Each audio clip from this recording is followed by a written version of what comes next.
Listen up, because this is something I found out a long time ago that goes against everything you see in a movie, on TV, or what your great-grandma may have told you when you were a kid. See, dreams don't happen overnight. That ain't how it works. See, they come to you in the daylight. You gots to be awake. Cause baby, you got to run dreams down. See, that chase is where we learn the most about ourselves. To take that extra step, that extra mile, that extra rep. Now look here. You don't never know how long it's gonna take, or exactly what it'll look like when you get there. The only thing you know is you can never stop. So, question time. What's your dreams? What's your dream? Are you willing to do what it takes to make that dream a reality? No. See, not while you're sleeping, but every darn day you wake up. Because if it does, good morning. Now give me my darn thing. Boom! What's going on, Buff Nation? How are we, man? How are y'all, man? Let me know where we checking in from. Buff Nation, let me know. What's the word, Coach Dre, man? On this Wednesday, man, how we feeling? Man, we feeling good. Middle of the week, another day to get better, another day to bless somebody. So it's another day above earth. So we good with everything, and everybody should be thankful. Man. What's going on? Man, we are almost officially a month and a couple of days away from official practice. As this team is about to go into this break for a week and a half, 2 weeks. What's your assessment of this team so far as we get inches closer to official practice starting for fall practice to begin the process of getting ready for North Dakota State? You got to feel good going into this season. If you felt good last year going into the season, you should feel even better right now.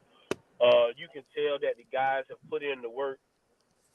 You can tell they're working hard, and you also can tell that we're being led by great coaches and these young men that are taking on this leadership role. Again, we're better up front.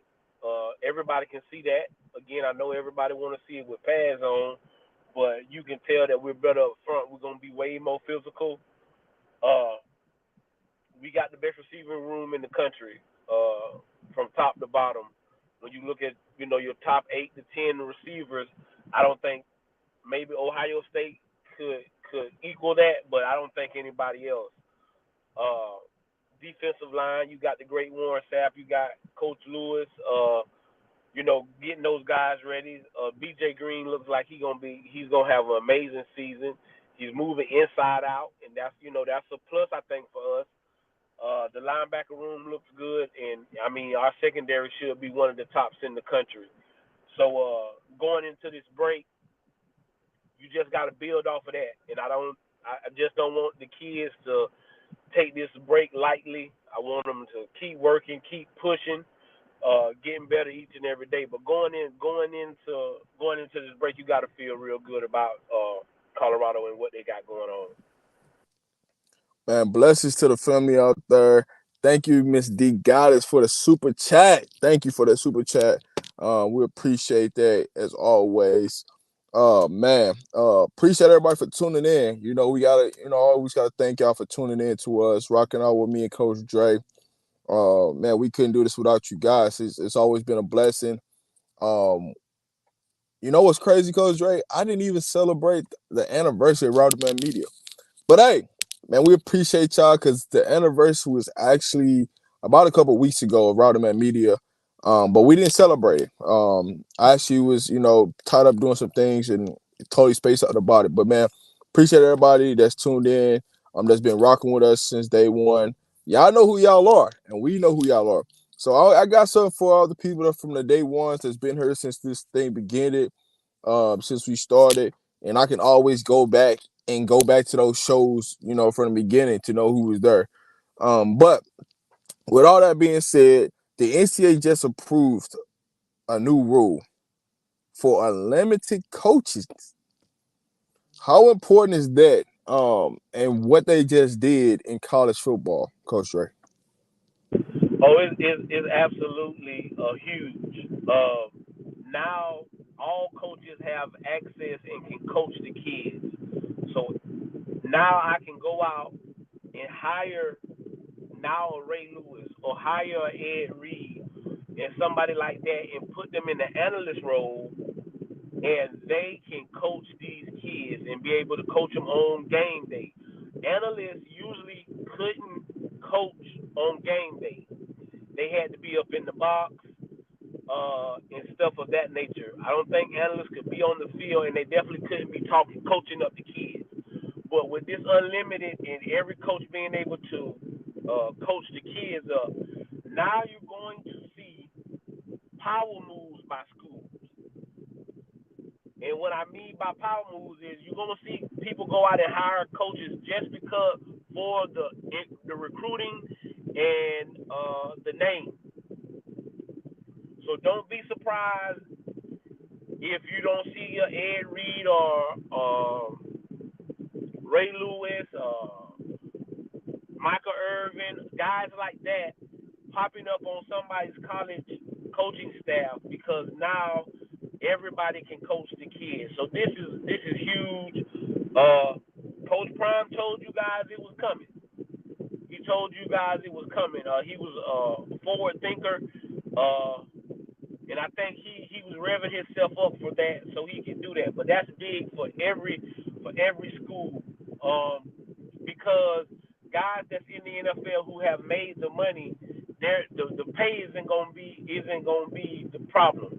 It's just I don't want to be a coach and I can't coach on Saturdays. I can't talk to the kids and stuff like that. So now with that being able to happen, you're gonna see a lot of coaches. You're gonna see a lot of guys, especially a lot of former players, coaching at the college level. Dale, man, what's up, man? How you feel about this new NCAA rule, man? How you feel about it? What's up, fellas? How y'all doing? Good, man.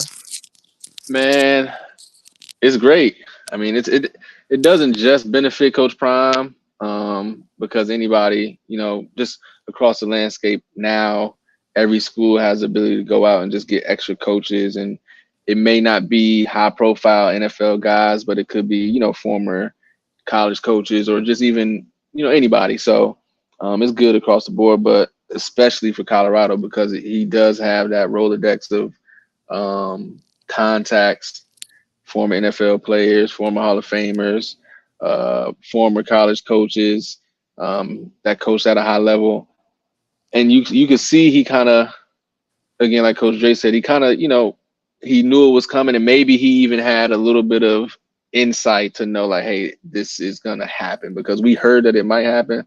And, different people may have known, like, hey, it's going to get passed. So you bring in Coach Sapp, make him an analyst with the hopes that this rule passes. You bring in somebody like Aurelius Thomas, not for no reason, right? And Prime said it in a video months ago, hey, we might have our, a new linebackers guy in here because the rule is supposed to change. So it's something that he saw coming, or at least thought would happen. And you're just excited to see who else can come and help teach. You grab some more analysts to make them, allow them to come onto the field. Quick question: how many analysts are you allowed to have? Is there a It's number of analysts that you're allowed to have? it's unlimited coaching now, so they didn't specifically say on how They many don't specifically Yeah. say, but I think it's gonna all come down to your budget. You Right, know what because I'm that's saying? the I think thing. Yeah, it's gonna yeah. all come down to how much you can pay certain people. Like, okay, grad assistants don't make a lot, but they because you're a grad assistant is they're paying for your schooling and stuff like that. So that's part of your pay when you're a grad assistant. So with the analyst, and then let me throw this monkey wrench in here, guys. It's gonna help recruiting because now I can offer a coach a job at the university to try to Mm, get a kid to come mm. play. Dang, Coach, you went right to where I was going to. Like, you get what I'm saying? Because a lot of people don't understand. Like, you take a Hugh Freeze. Hugh Freeze was a standout high school coach. He went on as an analyst somewhere because he had some big time players. So now, if I want this kid and this kid loves his coach and this, that, and the third, I cannot offer and not have to worry about I got to kick somebody off my staff or move somebody down or move pieces around. So you're gonna see now again. You guys, if you're not in the coaching world, you won't see it. But just notice that some of that is gonna happen now with this happening. And like you say, it's gonna affect everybody. So you take a Georgia, you might can go get one of these guys who just came out the NFL, who just finished playing in the league, and he wants to get his feet wet in coaching. Come on over here, and you can be an analyst, coach these kids up, and you know what I'm saying. But now there's no limitations to you. The biggest thing is going to help is your special teams. That is the biggest thing this is going to help, because with you only having 10 coaches that could coach, you couldn't. Special teams were where you were really lacking. You get what I'm saying? And that's what the analysts were really working on. Like for us, Trevor, he was an analyst, but he was really doing the special teams. I think y'all saw that if you watched the pregame thing. He was doing the special teams. So it's gonna help you not get you where you're not. But he couldn't on Saturdays. He had to be up in the booth talking to somebody else to try to relay it when he's been the one talking to those kids all week and getting them going. Well, now you don't have that problem. He can get these guys. He can rally them up, talk to them, and get them ready to go on special teams. So that's why I think you're gonna really see the big impact this year is on special teams. Yeah. So here's the biggest points I took from it. Right. For me is now it changes who's wearing headsets on game days. Right. When you talk about the unlimited coaches, right? Are position coaches gonna wear it? Are you gonna have analysts wear it? Things like that. But the biggest piece that I took back from this is it's bigger than just having them coaches there. It's more of, if I want a recruit, a Pacific recruit, a top recruit, I can go put him on the staff and him or her be there for a year. And if I get what I want, I can take them back off staff. Because every year they're going to change things about who's on staff, who's not on staff. But it's going to start to play where these bigger universities, when they're trying to go get particular kids, they're going to start to put particular coaches on staff just for them to get a kid. So those are the things that I look at. There's going to be a situation where somebody's going to get on staff and they're going to be let go because they're trying to get a recruit, and it's going to turn into something else. And they're going to end up changing this rule again. But I do like the rule right now, because I feel like if you're a coach, you should be able to coach these kids. If you can coach them in practice, you should be able to coach them on game day, right? If it's in the budget of the school, you should be able to do these things. But the con is somebody's going to lose a job because they need to make room to get this top recruit. And that's the nature of the game that you're going to play around with. But so my question to you guys, right? If there's one coach right now that you would love to add to University of Colorado, who would that guy be? And this goes up for the chat. If there's a coach that you guys would love to see as in Colorado staff going into this upcoming season, let us know. For me, it'd be Ed Reed. Just because I feel like bro he got a bad rap. I think people, because he didn't tell no lies. I'm gonna tell y'all that right now. You talking about a guy from Gainesville who had a brother that went to Bethune-Cookman, was a big time star when he was there for a long time. I know the interact. He told no lies about Cookman. He told no lies about Cookman. But again, I told y'all sometimes it's about the presentation. The presentation was what people wanted to see. But he told no lies about Cookman. But Ed Reed is a guy who I will hope Coach would go out and hire and get him on staff so he could get his feet wet, so he could go back out and get the opportunity that he deserves to be a head coach, because I think he can lead young men. Ray would be great, but I think Ray has his own lane. I agree with East Coast. I think somebody eventually is going to give Ray an opportunity to be a head coach and let him put a staff around him. And if I was a AD or president of a university, he would be a guy that I would look at because he could lead young men. He can lead young men, and that's what you need. I think we get caught up in the football part, and the football part is a big part. But you also got to be able to lead young men, and if you can't do that, then you're to me you're not going to be a good coach if you can't lead young men. But if I had to say one name, I would say Ed Reed right now. Yeah, I think I could agree with Ed Reed, although I'm okay with having Rob Livingston as our safeties coach because he just came from being a safeties coach in the NFL for 10, 11 years. So it wouldn't necessarily be needing Ed Reed to come in. I mean, obviously it's Ed Reed, right? So him coming in and giving some in-game experience, like, hey, this is what I did, this is what you can do. It is different getting it from a player than from a coach, although Livingston did coach the safety. So I could see that. And he actually wants to be a coach. I think that's the difference. Like, the rest of the staff, I'm really honestly okay with. I wouldn't just want us to go out and just grabbing guys. I know a lot of people talking about Ocho Cinco. Like, that sounds cool, but I'm not just trying to go grab him just because, you know what I'm saying, just because he, I like him, he cool, he played, he was good. But if he doesn't necessarily want to come in, like Coach Dre said, like coach and teach and mentor players, and it may have aspirations to be an actual coach in the future, I don't think I would just run out and just grab guys just for the heck of it to make it sound good. But Ed Reed is somebody who actually wants to be a coach, was trying to be a coach, got hired to be a coach. It just kind of, it didn't work out. But honestly, I mean, I like the staff. I like what we have. I like Coach Phil with the wide receivers. I think he's doing a heck of a job. It seems like he knows how to get the best out of them, how to push them. So, I mean, I'm cool, but I'll co-sign with Coach Dre on that Ed Reed thing. Now, when I look at this, right, and you talk about adding coaches, right, I would think about trying to add a quarterbacks coach. That way, your offensive coordinator can just be an offensive coordinator, and you actually got a coach that can come in and just coach the quarterbacks. Like, you take less responsibility for to just I design don't know, bro. I don't know, bro. I've most good offensive coordinators, and this, like I say, it wouldn't be bad. But most good offensive coordinators, they coach their quarterbacks because the quarterback needs to be in sync with that offensive coordinator like that.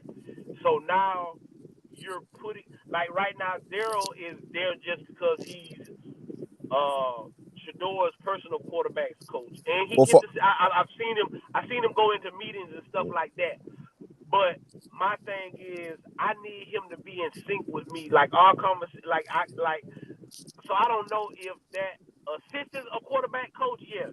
If we hire him as an analyst or assistant, yes. But I still think that Sherman or whoever the OC should be the quarterback's coach because he's the mind of the offense.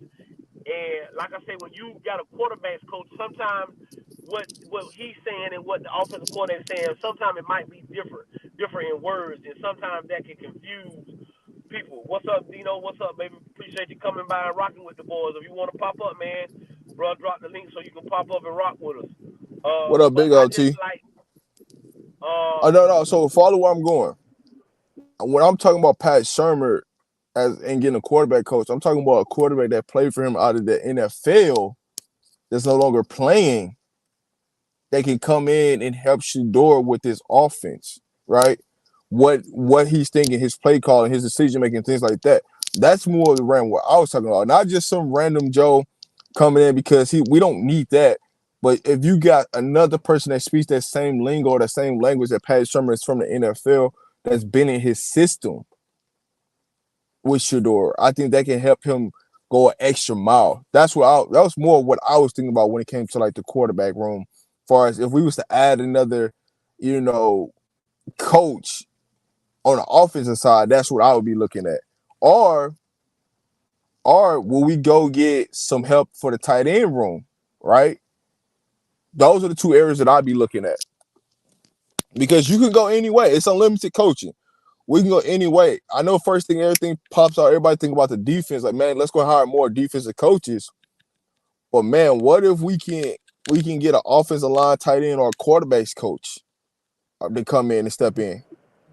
Yeah, Well, I could agree to that. Go ahead, go Dale.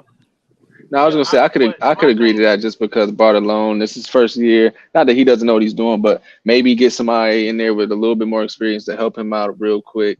And then I could see a quarterback's coach. But I do agree too, Coach Dre, like having your OC as a QB coach, there's nothing wrong with it, especially somebody who's been a quarterback coach before.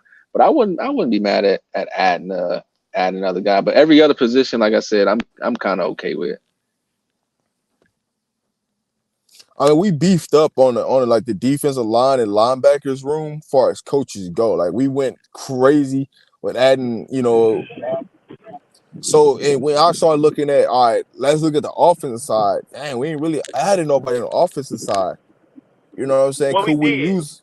We did, but we did. I'm saying, could we use another coach? But in the whole realm, we won't know who Prime is going to add and bring in until we get to fall camp, because that's when all the coaches, everybody's there, showed up. So everybody's going to enjoy this break, and in about 2 weeks, we'll start to get a picture of like who's going to be around, who's not.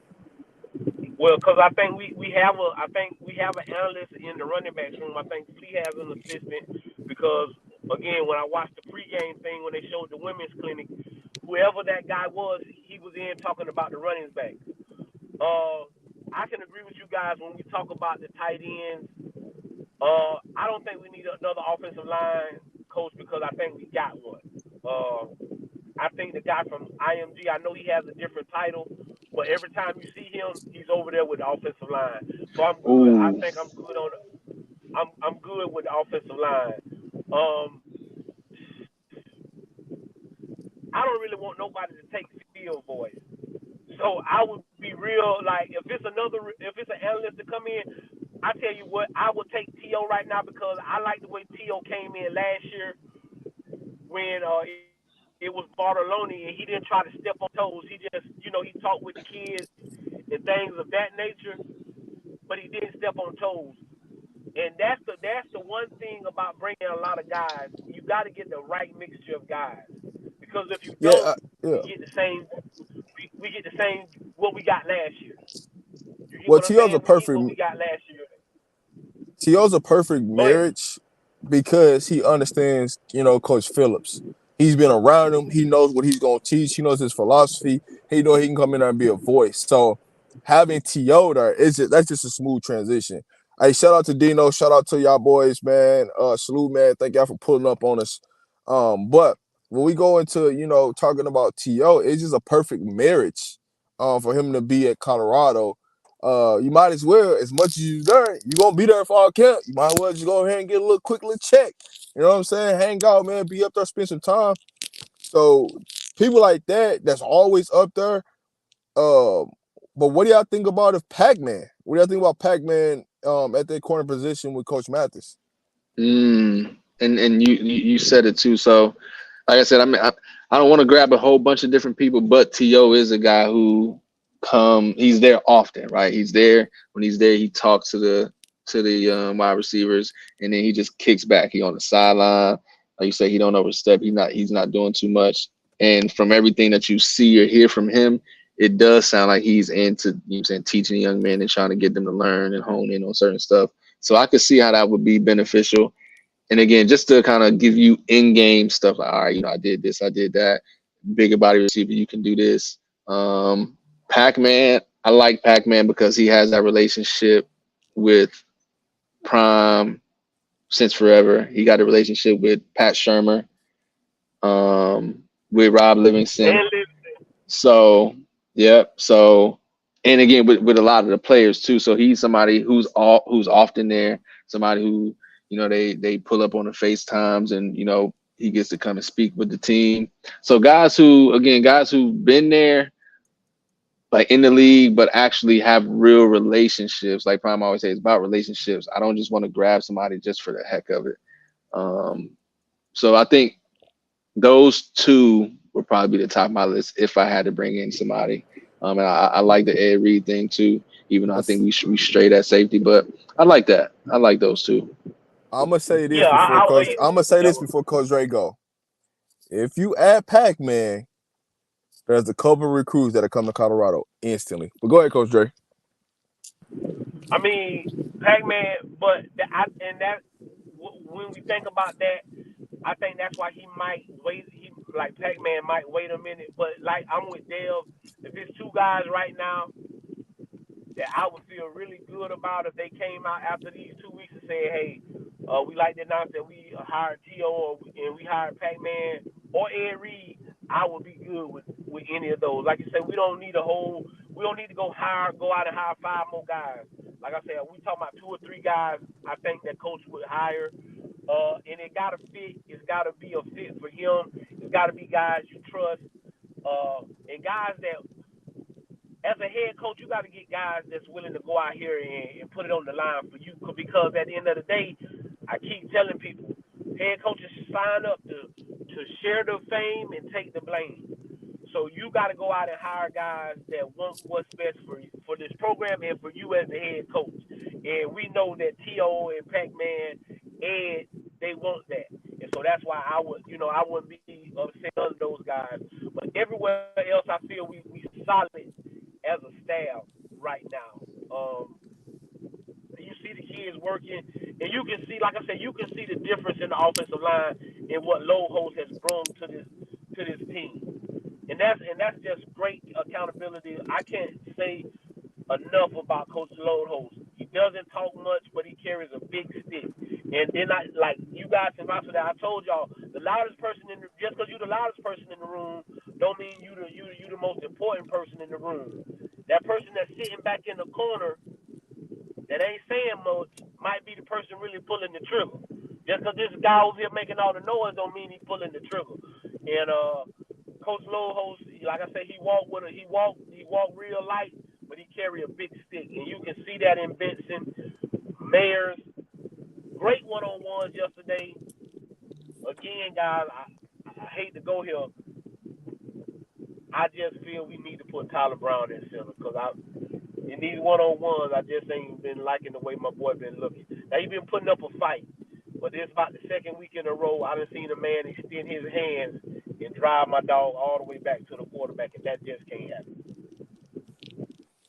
Hey, that's why I can't wait for us to get to fall practice, right? Let's get these pads on. We're literally like a month and some days left before official practice starts. So a lot of the techniques and hand placement is gonna get real. That first day that they get into helmets and shells, it's gonna be on and popping. So man, I can't wait. Shout out to the for the 4.99 super chat from Jay. Pacman got to bring Chris Henry Jr. with him if he comes. It's with the new wave of how they designing this unlimited coaching. A lot of these schools are going to be using people to get recruits out of high school. That's just going to be the new wave because relationships are going to matter. And if I'm anybody, if I'm Auburn right now, I'll be trying to do anything and everything to get Cam Newton on my staff. Because Cam Newton has a 7-on-7 squad, and he can get all those kids to come to Auburn. Mm-hmm. He's your connection right there. So if you're anybody, these people with these 707s that's got big time 707s, you better be trying to get some type of connection because they might be the ones that can help you land some of these recruits. Yeah, boy. Hey, listen, Auburn. I ain't no fan of y'all, but boy, Rob just put it on the head right there. If I'm Hugh Freeze and they just put this in and it's effective immediately, that's my first phone call. And he ain't got to be there every day. That's my first phone call. That's my first phone call. Maybe one of the greatest players to ever play at Auburn. Probably number 2 behind Bo. I mean, That's what I'm doing. That's a great move. Same thing. That same thing with any major university. If you got a guy that's out there that's wanting to coach, if I'm the University of Miami, I know Andre Johnson wants to coach. Hey Dre, come on down here and help us coach these receivers. I know he want to coach. The reason I know is because he interviewed for the Texas Southern job this year. We thought he was gonna get the Texas Southern job this year, but they didn't approve it. So if I'm the University of Miami, I'm calling him up because I know he wants to coach. Dev, that's a big thing. You gotta want to coach. Yeah. You gotta want to coach. You gotta want to do this. This is not a. It's a not like I tell people. It's a 24-hour job, man. I'm liable to get a call any time at night, coach. Something you get what I'm saying. Especially if you coaching somewhere like I'm coaching. I'm liable to get a call any time at night, coach. I need you. And that's what I tell my kids every day before I leave. Coach phone gonna be on calling. If you're in a bad situation, this, that, and the other, if you done made a mistake, this, that, and the other, call me. We'll figure out the mistake once I get there, but call me and let me come help you. And again, that's why I tell people I ain't nobody important. I'm just trying to change lives. That's what coaching is. And I think that's why I'm so pulled to Prime, because that's what he's doing. He's changing young men's lives on and off the football field. Because what people fail to realize is Deion gonna be Deion regardless if he the head coach of Colorado or not. Facts. And let me say this, right? It's days to come. Auburn ain't going. Let me just tell you this, right? If they was willing to go hire Coach Prime and he ain't ever played a down or anything for Auburn, why wouldn't they bring back their own who led them to a national championship, who understands how to get to a national championship, who understands the road, the rigors of what you got to go through, how to build a team?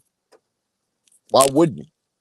Because I tell you this, if Gus Malzahn leaves UCF and goes to a bigger school, he gonna try to get Cam on his squad. He gonna try to get that pipeline. Somebody gonna do it. Auburn needs to be the first person that's reaching out to Cam, because Cam don't gotta beat her every day. He can show up whenever he want. He's still gonna be there, and he's got a connection that can bring a pipeline of kids to you. It's you just opening the door. That's all. Auburn, but the one thing I will say, Dave, is Auburn is one of those schools who have shown, before the unlimited coaching, that they like to go out and hire their guys that's been there, who've been at Auburn. Like they hired Cadillac, and I think they hired 4 or 5 guys who done went to the NFL and came back through. So yes, Auburn is a school that does that. So I wouldn't say that they wouldn't do it. But if any college that needs a guy that has a quarterback experience, who's done it at a high level, who wouldn't want to come play for Cam Newton? Again, you sit Cam Newton down in somebody's living room or on a visit, and he can show you, I've done this at the best level, and I did it my way. Cam Newton did this his way. No ifs, ands, and buts about it. So you get what I'm saying? He can tell you the ups and downs, the do's and the don'ts. So he would be a great hire for any school. Go ahead, Dale. You got any comments on it? Bro might be working. Okay, all right. Well, all right, so let's move on, man. As y'all know, for those who just joined in, the NCAA approved unlimited coaches, meaning that all coaches can coach off the field in film sessions. They don't have to be in a group. They can do it individual with players and coach on game days, which is a huge key, right?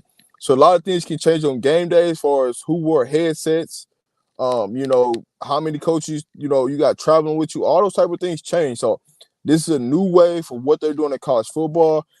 We love the idea, but there is a cons about this idea. So, man, just be in tune, because coaches are going to be moving around left and right with approval of this, right?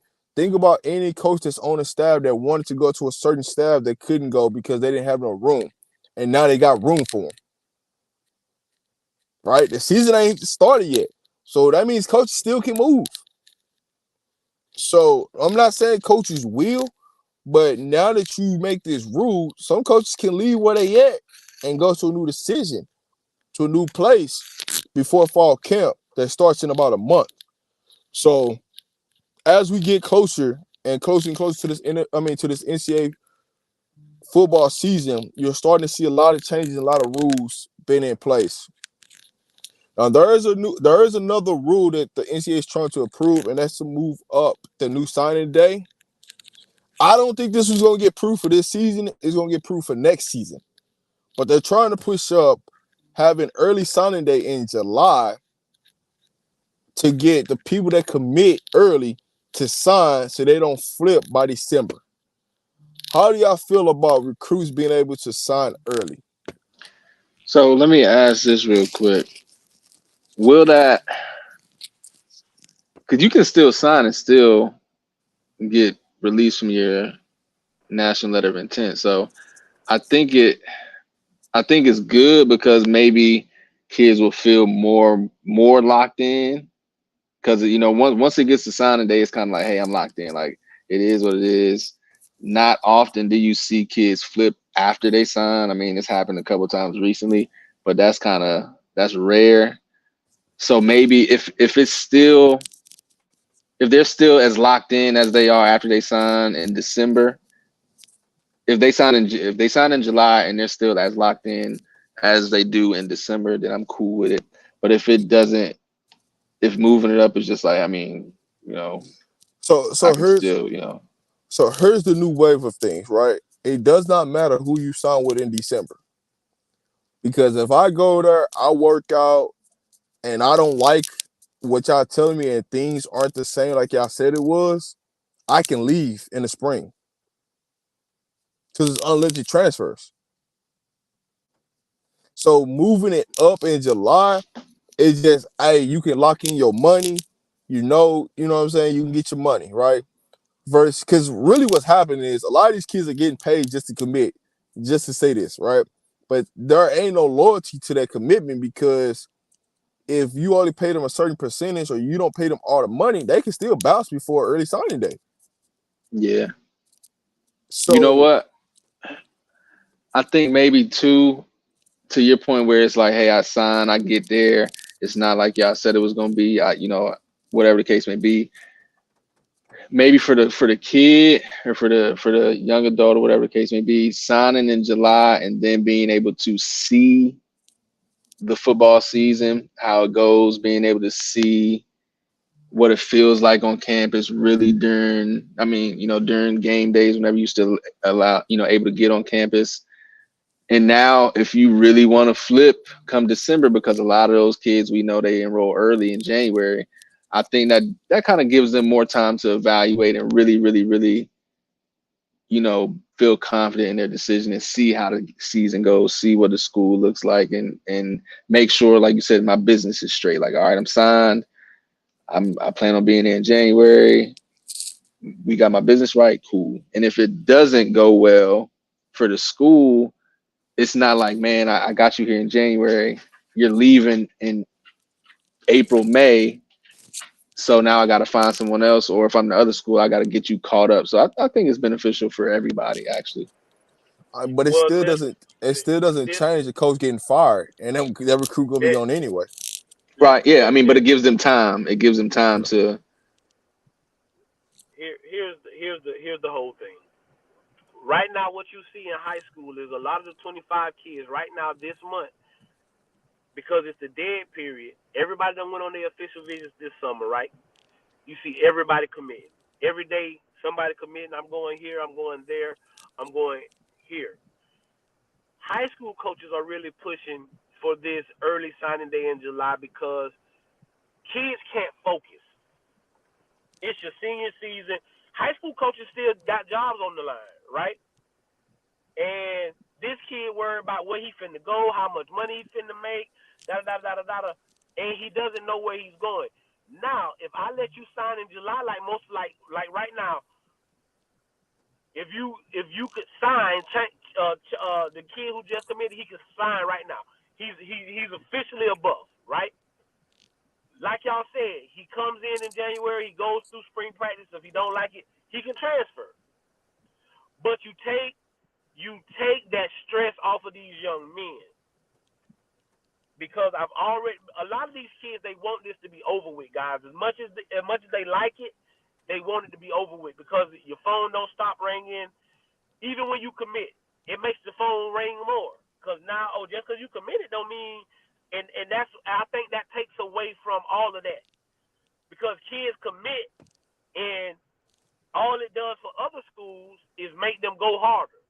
Oh, he committed here? Okay. What That's he done Kirby got from Smart. over here? Kirby Smart. Kirby told you. Just because you commit don't mean I stop calling, or it don't mean I don't send my guys down. So it's once you sign, if they mess with you, it's tampering. You get what I'm saying? Once that kid signs to that school, he's officially a member of that school. So now if you call these kids, you can get in trouble, get NCAA sanction, any of that. So it kind of slows some of that down. Like I told you, it's pros and cons to it. I like it because I think it helps young men. It takes the stress off of them going into their senior season. But Rob hit the nail on the head. This is the only big con to it. Is I signed this contract to this school, this scholarship to this school, and the coach gets fired. What do you do now? Is the school and the coach obligated to keep you on because you already signed, or does this coach have the ability to say, hey, you no longer, I don't want you or whatever. So that's the hard part of signing in July, because in October, November, and December, people are getting fired. Yep. And if you get fired and this kid has signed a letter of intent, what does that do? Y'all saw that happen when Coach Prime got the Colorado job. It was kids that were committed to the University of Colorado that Prime was like, he kept a couple of them, but it's a couple of those guys he called and said, hey, I know, you were committed, you were coming, but, we looked through, you're not what we're looking for. So Yeah, you're right, Coach. Because I think if you do that, and to your point, now say you at Florida and I'm at Miami. Once you sign Rob to Florida, once Rob signed to Florida, I can no longer recruit him. Whether if I really, really want him or not, I can't get in contact with him no more. So, now 3, 4, 5 months go by, you get fired. Now Rob looking for a new school. So all that time in between, he lost contact with other coaches, and other coaches moved on. They've signed other players. So now that kid could be out back a little bit because coach got fired. All the communication with other coaches is gone. I don't know if there's still room for me. I don't know if the coach even want me. I don't know if my spot got filled. So yeah, that could put kids in a tough situation for those coaches that might, get fired. Well, here's my other issue, right? Is what if you sign kids and you don't have enough scholarships? What you mean by you don't have enough scholarships? What I mean is, say you go sign 25 kids in the early signing day, but you don't got the room because certain people don't leave or go to NFL or transfer out. No, what I'm telling you is it's gonna make everybody like that. You should never get caught off guard like that. Not if y'all doing your business right. You should never get caught off guard like that. But it's different when it's like July versus December. December, you kind of know, all right, who leaving, who coming, who staying. Early July, you don't know who gonna leave. You don't know who gonna stay. But here's the thing: most of it, again, for people that don't know, let's go through. Let me just take you through this process kind of quick. Okay, so let's use the dude who just signed this, who just committed this weekend. So you went on that official visit, right? 9 times out of 10, he told them before he left he was gonna commit, right? Yeah. So what you did was you go in and you put him down as committed. He's gonna sign, right? I know what I already got on my roster. I know who I done offered, and then I also know who I really, really think is gonna come. You get what I'm saying? So now I'm counting. This is what I got left. This is what I got here. This, and this, and then you just start marking it off. You start marking it off. You get what I'm saying? Soon as a kid that was on the list that of kids we offered, when he signed with somebody else, boom, he go off the list. Ain't no need of counting that scholarship. So right now, we know Shador's going to be gone. Travis, Jimmy, Will Shepard, Wester, Benson, Mayers. It's guys right now. So I know I got somewhere to 10 to 11 of kids who we know leaving. Like, ain't no ifs, ands, and buts about that. Now, you already count your seniors, but other kids that you know leaving, you go ahead and start using them. And then, so what you do is you take this kid, Chauncey, and you put his name right by, okay, he go right by Benson. He's taking Benson's scholarship. That's where he fills in. That's where he'll go in. If Juju comes, Juju, you go right there by Shador. That's where your scholarship is.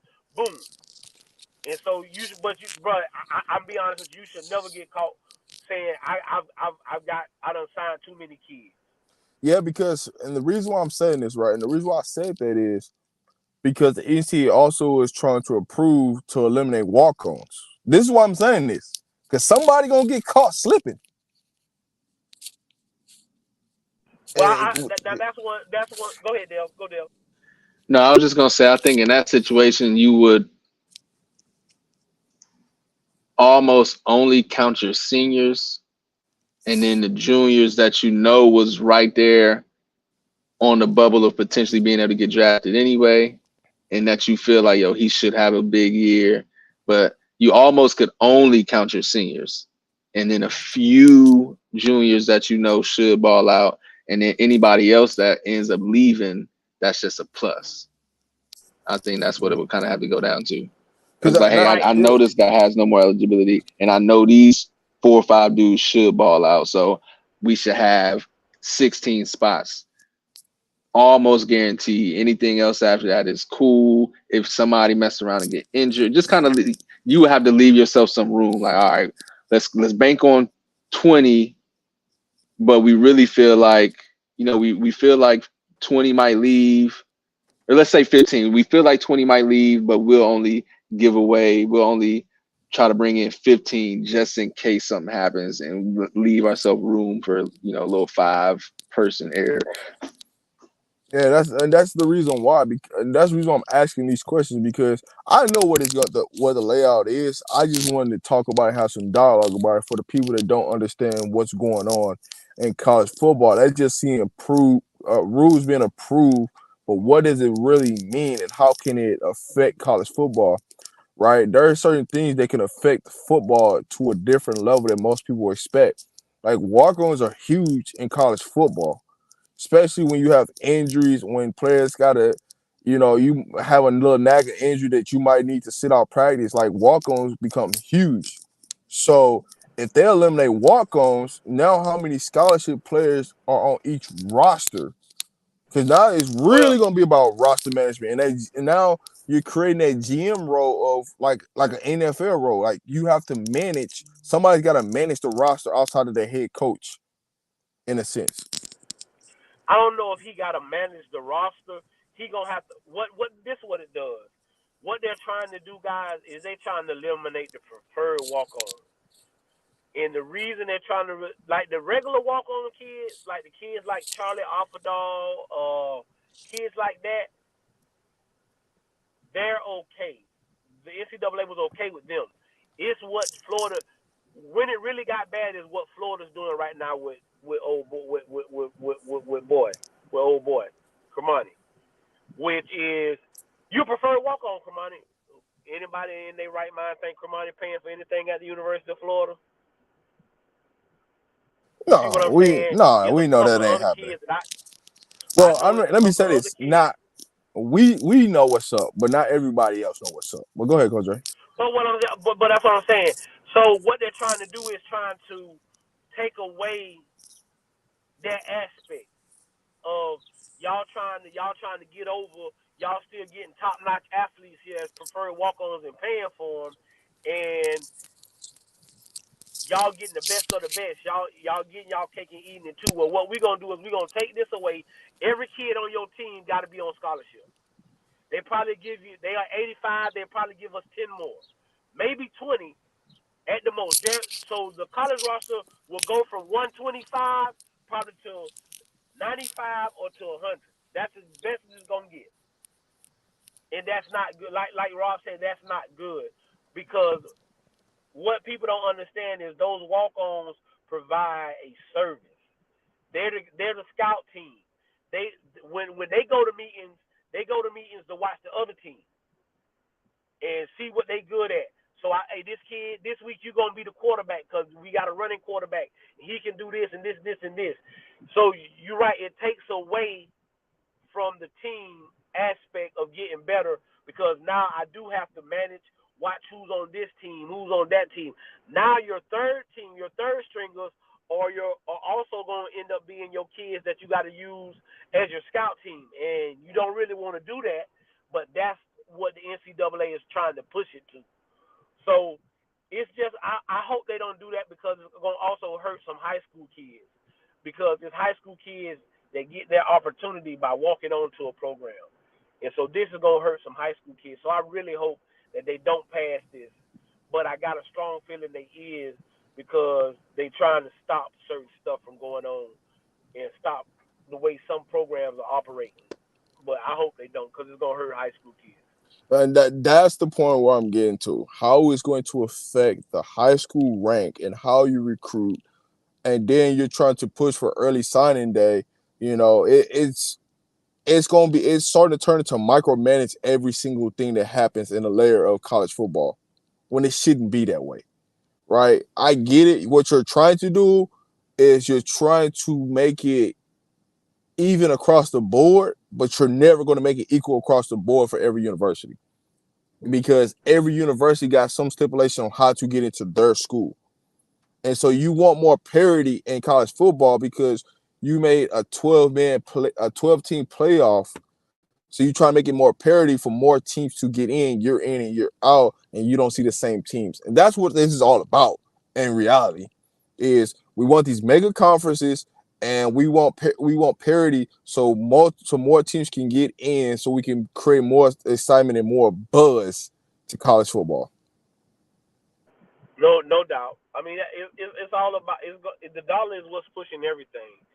But we got to also think about these young men because I know a lot of high school kids who they just they know they might not never play at the university or this or that, but they can walk on and make the team and help the team out and stuff like that, and that could be the highlight of their career.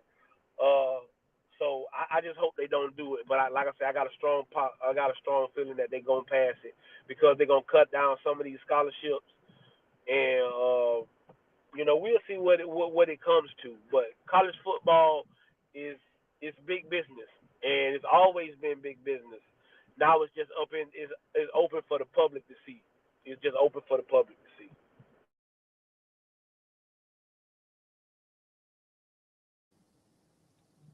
You got any comments, Dale? I mean, I agree. Just in total, I mean, like you said, you see it with Cormani. Yeah, everybody wants to joke. Oh, he went from scholarship to a walk on. He's not paying for nothing. So I think NIL may be a reason why this came up also because now we can legitimately say, hey, this kid has an NIL deal, and then especially once they said schools can start facilitating an NIL deal. So now I'm gonna give Rob a $500,000 NIL deal that he can pay for his own school with, and then he still got money left over. So that definitely is kind of a loophole.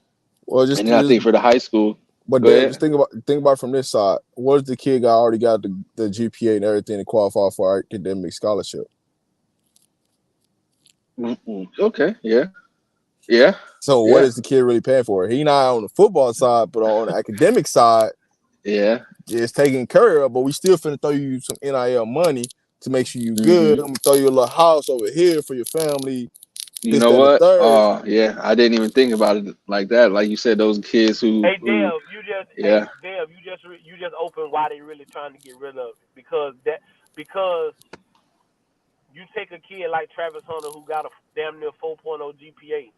He hmm get every scholar. He get every He get all the scholarship money he wants. If you don't have him on scholarship, he gonna still get the scholarship money. He's still not gonna pay for nothing. Now he got, like you say, now he got NIL deal. He got this, that, and the other. So that's what it is. And people don't understand why colleges don't like recruiting kids that don't have over a 3.0. That is the main reason why they don't want to recruit kids that don't have a 3.0. Because you can't get nobody giving you no scholarship money with no 2.5, none of that. You're not getting no scholarship money, not a dime. But over 3.0, and then especially when you get to that 3.3 to 3.5 range, it's not many schools that's not gonna give you scholarship money. And so that's the biggest thing, and that's how some like I told you, this has been going on. You get what I'm saying? So now they're just trying to, what the NCAA is trying to do is, like you say, they're trying to micromanage and control it more. Oh, we know y'all been getting over like this, but now these kids are making money. They can pay for school. They can do this. No, we want everybody to be on the same playing field. So everybody on scholarship. Everybody on scholarship. And I think for the high school kids, it hurts the high school kids because the portal is already hurting the high school kids. Now, I will say maybe for the lower level schools, right? Like FCS schools, G5 schools, HBCUs for sure. It may help them a little bit on getting better talent because now only the 5 stars and 4 stars are going Power 5. So now these 3 stars, 2 stars, they struggling and they're gonna have to go quote unquote to a lower level because it's not enough spots. And I think that's another conversation for another day where kids won't go to I gotta go D1, I gotta go D1. No, you can go D2 and it's okay. But see, here's the thing. What they're doing is they're pushing them kids out the FBS level to push them to the FCS level. So they're getting better, right? The problem becomes when you get these high school kids in early December, January, and then they turn around, they leave and go to a different school because they don't like where they sit at on the depth chart. Even though you could have told them, hey, this is where you sit at. They want to come find out for themselves. They want to come collect the bag, and then they still turn around and leave. You knew that before you came in here. But that's the issue where you're going to really get into is what's going to hurt these high school kids is it's the kids in front of them that's going to burn bridges in a certain way where these coaches ain't going to want to recruit them. And we don't look at that. It's like, go and look at some quarterbacks leaving, wide receivers, defensive linemen that left. They came in early December, January, and then turn around and leave in the springtime. Somebody got to take accountability for that. Y'all, everybody is hitting the nail on the head, but I think Dale really hit one on the head. Is the lower level schools, the FCSs, the D2s, the HBCUs, they're not going to get quality, talented kids because there's going to be no room at the top. So yeah, I could have been a 3-star and went here, but now I'm a 3-star and I'm playing for Jackson, or I'm playing for FAM, or I'm playing for Alabama A&M, or mid-major school. You get what I'm saying? And also, this is what's going to happen. You're going to start seeing revenue fall into these places because these schools are going to get better. And you're going to find you're going to get a school that's going to get some real high school dogs that can really play, and they're going to build it up. And when them kids become seniors, like Appalachian State did, they're going to take their ass into the big house and knock Michigan off when nobody gave Appalachian State a chance. And then people's eyes going to be open like, oh, my God, yeah, I can build this thing up, and then those lower-level schools are going to get more money. So I think it could end up being a win-win for all, because I definitely want to see the HBCU get better talent so they can get better money, and they can build their brand up a little better. And I think this will help them. This is why I keep saying right now is these HBCUs need to go hire the right coaches right now to get ahead of what's about to come. Like, stop waiting till it happens. Start being proactive before it happens. So now when this wave goes in, you're going to get great quality players for you to go dominate fast, because that's what's going to happen. That's definitely what's finna happen. But fellas, we appreciate Dale, man. We appreciate you coming on with the boys today, man. We appreciate everybody that came into the chat and talked to us. Big up to Dino, Big LT, any other content creators that came in and rocked out with us. My boy, Scobuzz, Mad Titans, all y'all, D Goddess, all the ladies, the first ladies of this great chat. We appreciate everybody for coming and rocking with us today. Like you say, you know, me and Rob, we get on here, we talk for about an hour and a half at the most, and we get on off of here, man. Dale, we appreciate you coming through, man, and we're gonna end it like I always do. If you send no ships out, no ships will come in. And if there's no contest, nobody can win. Games can't be won if they haven't been played, and prayers can't be answered if they haven't been prayed. That's my brother Rob the man. That's my brother Dale. I am Coach Drake. We'll see y'all Friday.